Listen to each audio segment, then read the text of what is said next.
The director is Mike Marvin. Shot Marvin in the face. Oh, I shot Marvin in the face. He's Blake. I'm Ronnie. All the good names are taken. Podcast and Blake, we're back for another classic. We're talking one of your favorites, Hamburger The Motion Picture. Tell me about all of your history with this movie. Well, like most of movies, you introduced me to this. Was it 2019, Ronnie? When was this? We reviewed it with Keys on our audio podcast. I didn't even know it existed. And I remember having a lot of fun on that review. I didn't have fun on this. I didn't have fun on this rewatch. Well, let's just get down to it. The movie is a complete, total 80s piece of shit. I mean, from the dialogue to the way it's shot, there's a couple of good gags and characters in this movie that do save it. I mean, bottom line is this. We're going to good, bad, and ugly this movie as well as we can. But this is a movie. I'm not sure why it's made, Ronnie. I mean, I think somebody was sitting around on drugs and they said, you know what? Police Academy is a really good movie where we get all these retards into an area and try to train them to be police officers. What if we get a group of people together and they go to Hamburger University? And it's going to be like Police Academy, except for hamburgers. And we'll make it like the best movie ever. And then it turned out to be just a colossal piece of shit to the point where I love it. I really do. Yeah, I mean, it's fun to Mystery Science Theater it for sure. But I think it would make sense if like fast food was taken off at this point. But wasn't fast food already established for like 10 or 15 years by this point? Yeah. Or am I wrong? I mean, you would know more about that than I would. I was born in 86. This movie was made in 85. Well, you would like to think the 70s, mid to late 70s, fast food took off like crazy. Early 80s and on is McDonald's world. And, you know, they even have a character modeled after Ray Kroc from McDonald's in this, the old guy. Put that cookie back. That's modeled off of a Ray Kroc, you know.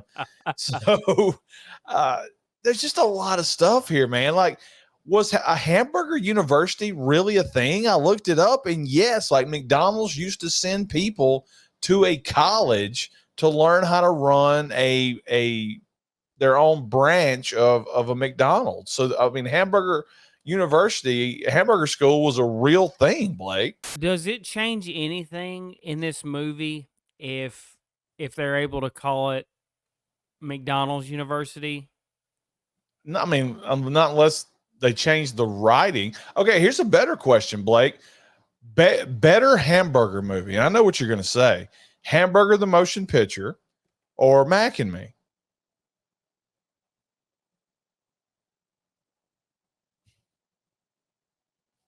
I don't guess I understand the question. Like McDonald's better movie? McDonald's and Coke paid for Mac and Me to be made. Buster Burger paid for.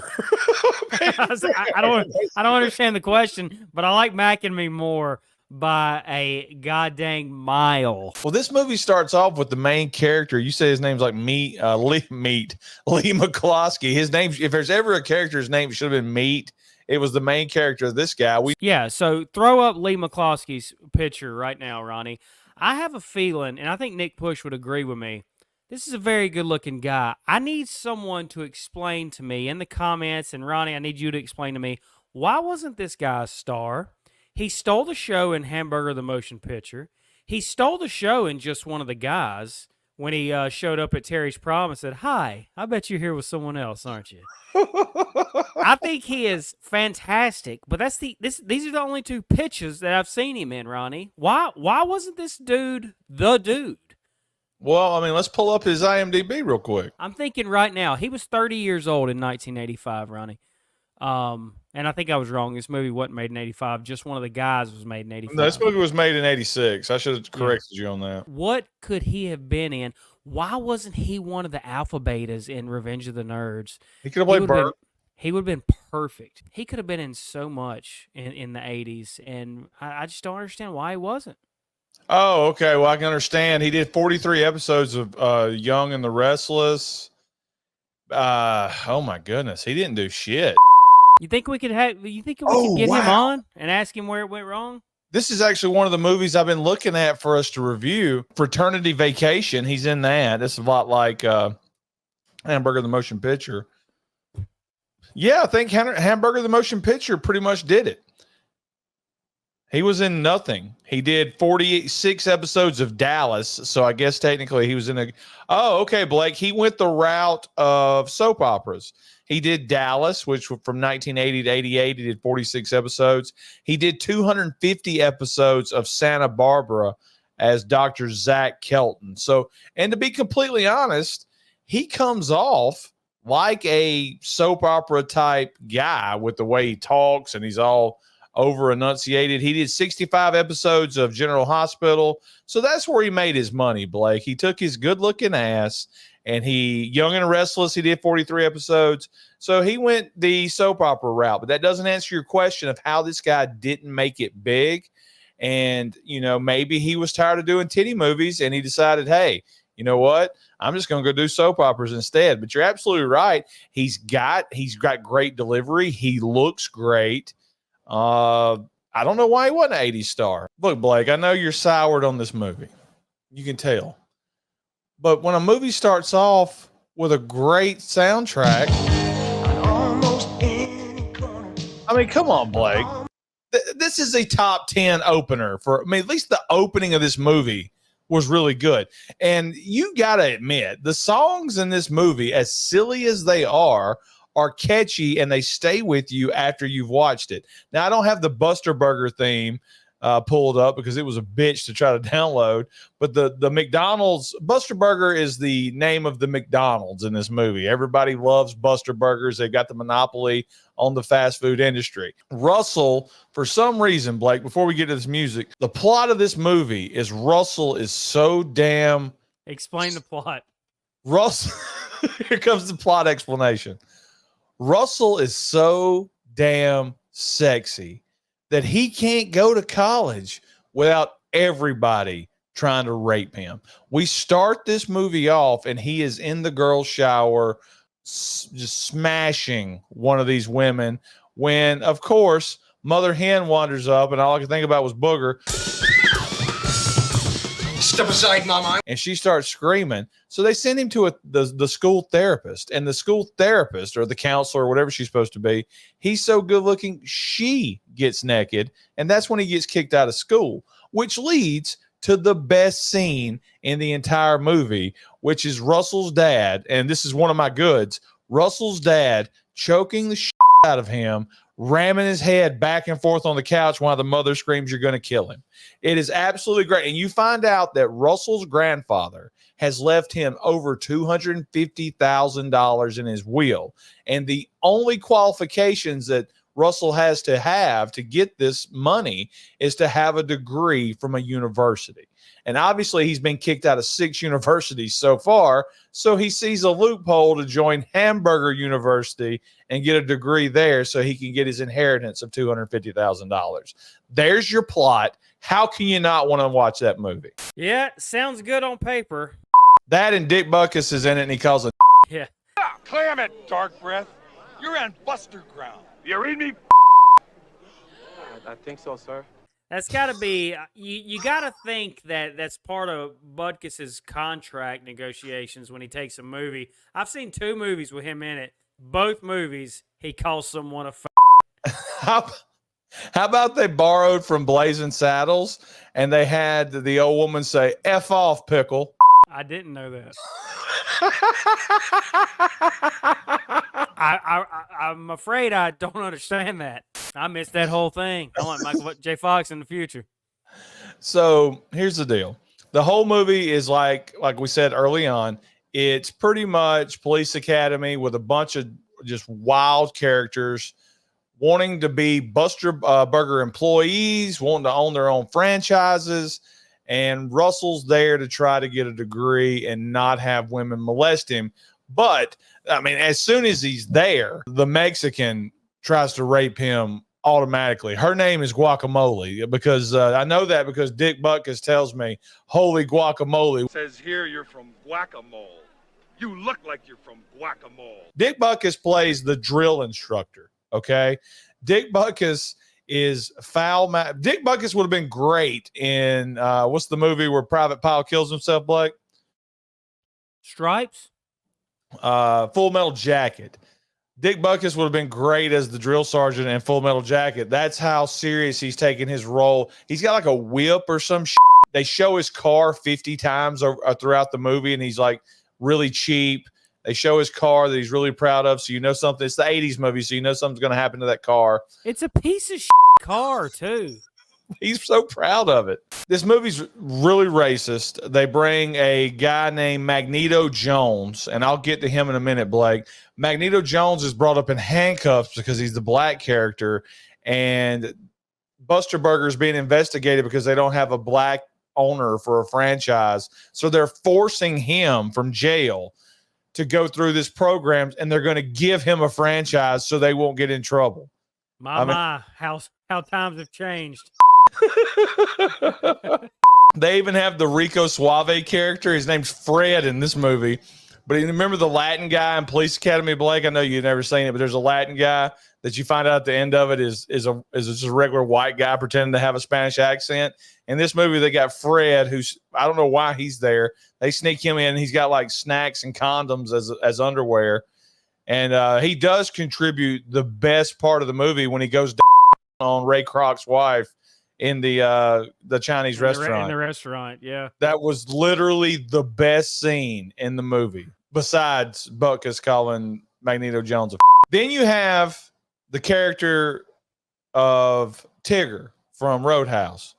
And Tigger is a character that wants to be a Buster Burger franchise owner, and he has a weight problem. He probably weighs 375 pounds gutted.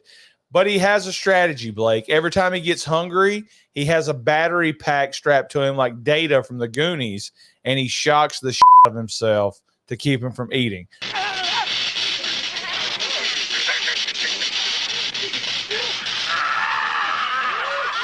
Which gives us a lot of good scenes of him like shaking and stuff like that. Does it feel like Chris Farley borrowed a bit from this guy in this movie? Absolutely, Blake. Yeah, I got major Farley vibes from this kid, and this is 1985. I mean, the way he just everything about him, his look, he's acting, the shakes. I mean, I'm pretty sure Farley does that like scene for scene in Tommy Boy at one point. Tommy won't wingy. Can we go back to Russell, super stud? You didn't mention that when Russell first walks into Buster Burger, before he even finds out about the college, the chick taking his order tried to sleep with him. I get off at 2. Here's a Buster Burger watch so you can give me the time of day. Here. Now you can give me the time of day. I get off at 3. That's what I was supposed to bring up. Anything else you want to nibble on? That was the best line. That's pretty much the movie, Blake. I mean, we talked about Fred going down on Ray Kroc's wife. Butkus catches him, but because the wife of the owner says Butkus can't throw him out of the college. Butkus has also got some kind of weird relationship with the girl that Russell likes, like where they're boyfriend and girlfriend, but Butkus is like 55 and he gives her like a girlfriend going steady ring. I didn't understand that. It's almost like she doesn't want to date him. She is dating him, and he's using her to get on the board for Buster Burger. I did wonder why they gave Magneto Jones at the end of the movie such a big send-off. They treat this character of Magneto Jones like he's a main character, Blake. He sings off the movie at the end of it. He just sings.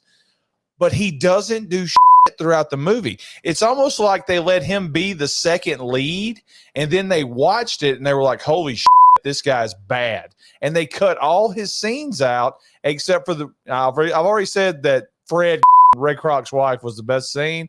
The second best scene is Dick Butkus puts them all in charge. Like, to graduate this college, you have to run your own branch or your own franchise, and they have it set up in town. Magneto Jones did have a scene stealing part. I can't remember what they were doing, Ronnie, because honestly, I was in and out on this movie. But he was reading a poem in a dark room, and he told Dick Butkus, he ended it with, "I'm going to whip your ass. If I get out of these cuffs, I'm going to whip your ass," or something like that. But on these orals, whether I fail or I pass, when I get these off, I'm going to whoop your ass. And that pops me. That woke me up a little bit. Well, But what popped me is when the Fab Four comes in, which is we've talked about it before. The Fab Four is a eating crew that they drop off at the franchise to ruin it for them, and they all come up there ordering 37 burgers, 10 shakes. The fat bouncer from Roadhouse is one of them, and then it's just all kind of fat piles of shit. But when Russell comes out to go, "Where'd all the food go?" and Magneto Jones goes, "That fat right there, that fat right there, and there's two fat right there, ate it all." And I popped huge for that. That Hey, was great. I think I read on IMDb, no one owns this movie. You might can throw clips of this up and we won't get flagged for anything. If no one owns this movie, we need to do a watch along of this movie, because you're absolutely right. Reviewing this movie doesn't do it justice. It really don't. Yeah, watching this movie, then you can get a sense of what we experienced. I mean, starting with the beginning, Blake. I teased everybody at the beginning, but this song and this opening for this movie is fantastic. So yeah, I'm fat and I love hamburgers, and they just show a bunch of different hamburgers getting cooked. We talk about it all the time. We talked about it on the audio podcast. You and I love food scenes in movies. We love seeing food menus. We love looking at the prices. It's weird. I understand that, but we love it. And this opening scene, you're right. This hamburgers for America. This song with the compilation of them preparing these burgers right here, weighing that shit. Look at that. I got the right amount of beef, and now they finna flat it out. I love it. This is a great opening scene for a movie. Lee McCloskey is Russell. He's making a double buster burger. Those patties are too small. Dick Butkus got second billing. Nothing better in life, Blake, when it comes food-wise, as a diner where you can eat a hamburger. Yeah.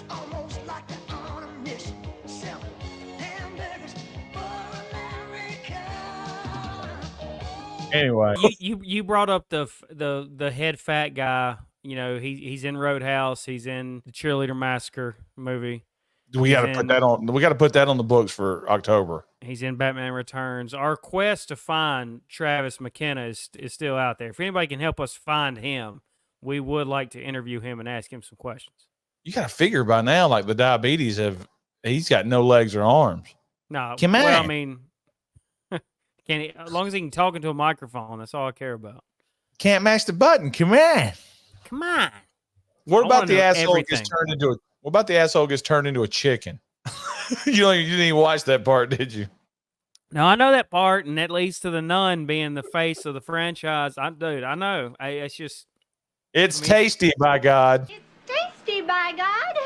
the whole ending of this movie is a shit sandwich. And you said it. Dick Butkus throws a lot of hurdles in Russell's way, and he keeps overcoming them. For some reason, Dick Butkus don't want anybody to graduate this university. I don't even know if it ever explains why. He's mad because they're trying to take Mia, Mama Mia.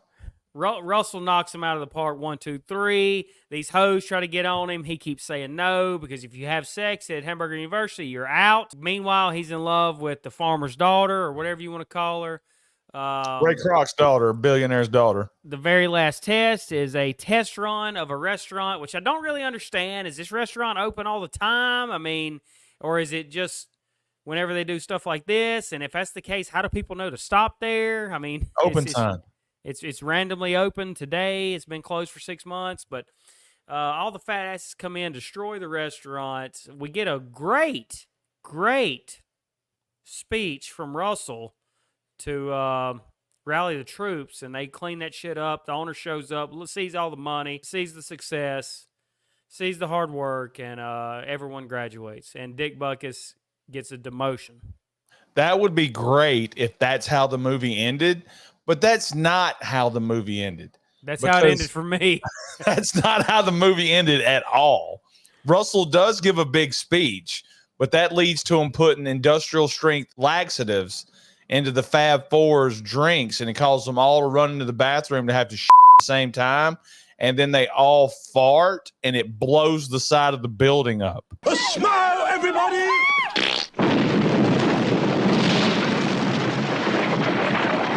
Fast forward to Dick Butkus running the machine out back for the drive-through, running the speaker for the drive-through, and a cop comes through, and it happens to be an African-American cop, and Dick Butkus calls him every racial slur in the book, and the cop, instead of going in and arresting whoever's behind the microphone, decides to go get a lot of other cops, and they come in and start tearing up. At the same time, a biker gang comes in, and they want to be served food, but they have to tell them we're out of food because all the fat asses ate it. So they start tearing the place up. So the end of the movie is actually a brawl, not really a brawl, but it's bikers and rogue cops tearing up the Buster Burger while Russell and Fred and Magneto read the rule book. And it says, if a riot occurs, grab the money and save your ass.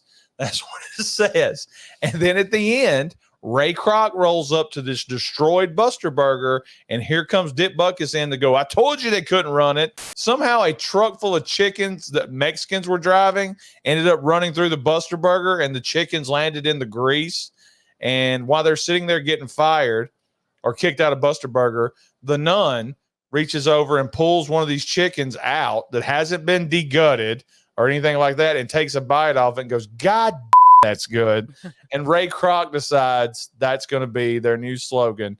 Everybody graduates. Magneto Jones, for some reason, who didn't have but like 7 lines, gets the Buster Burger Lifetime Achievement Award. And as I'm saying this, I realize why he's there. They gave it to him because they needed to give a black person something because they were being accused of racial discrimination, and they're trying to clear that up. And the movie goes off with Magneto Jones singing the Buster Burger song, Blake. Yeah. That's Hamburger, the motion picture, 1986. You want to rate it or talk about the ugliest people or just get the hell out of here? The ugliest people is Travis McKenna and his gang. The fatties? The fat asses that blow up the restaurant with their shit. I had Dr. Mole. I mean, I had 2 choices. Dr. Mole, who is the guy creating the food in the lab. He's the one that calls the one guy with the glasses, you silly shit. You silly shit. And my second one was everyone on that fat bus that got off because that's ridiculous. There you go. Blake, that's Hamburger the Motion Picture, and we reviewed it. Yeah, it's free on YouTube. I don't recommend it at all. If you've seen it, comment down below your thoughts on it. Oh, this movie's great. Leave us in the comments. Do you want me and Blake to do a watch along of Hamburger the Motion Picture? Because we'll do it. Not doing it. All right. Hit the like button. It helps the channel. Subscribe if you haven't subscribed to the channel. And me and Blake will see you later.